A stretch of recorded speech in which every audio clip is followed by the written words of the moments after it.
দেখুন এখানে অসংখ্য মানুষ আপনারা দেখুন কত পর্যটক আছে।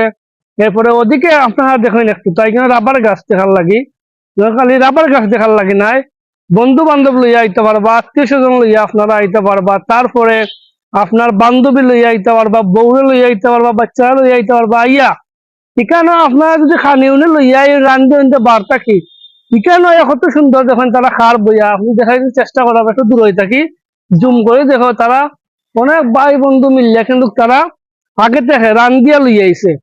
আগে সবে মিললে বইয়া একটা নিরিবিলি পরিবেশ, শান্তি শৃঙ্খলা আছে, কোনো ধরনের ঝামেলা নাই, মানে হালকা বাতাসও আছে, গাছও যে একটা অক্সিজেনও আছে, সাইডে দিয়ে গাড়িগুলো যায়, গাড়ির শব্দটাও আছে। আমার কাছে অসাধারণ লাগছে। আপনারা যারা মনে হইলেন বিভিন্ন জায়গা থেকে আইন, অবশ্যই রাবার বাগান দেখতে আইব, অবশ্যই রাগান বাগানে আইলে আপনারা নিরিবিলি পরিবেশে বইয়া গপসপ করতে পারবা, খাওয়া দাওয়া করতে পারবা। ভিডিওটা ভালো লাগলে শেয়ার হয়ে যাও।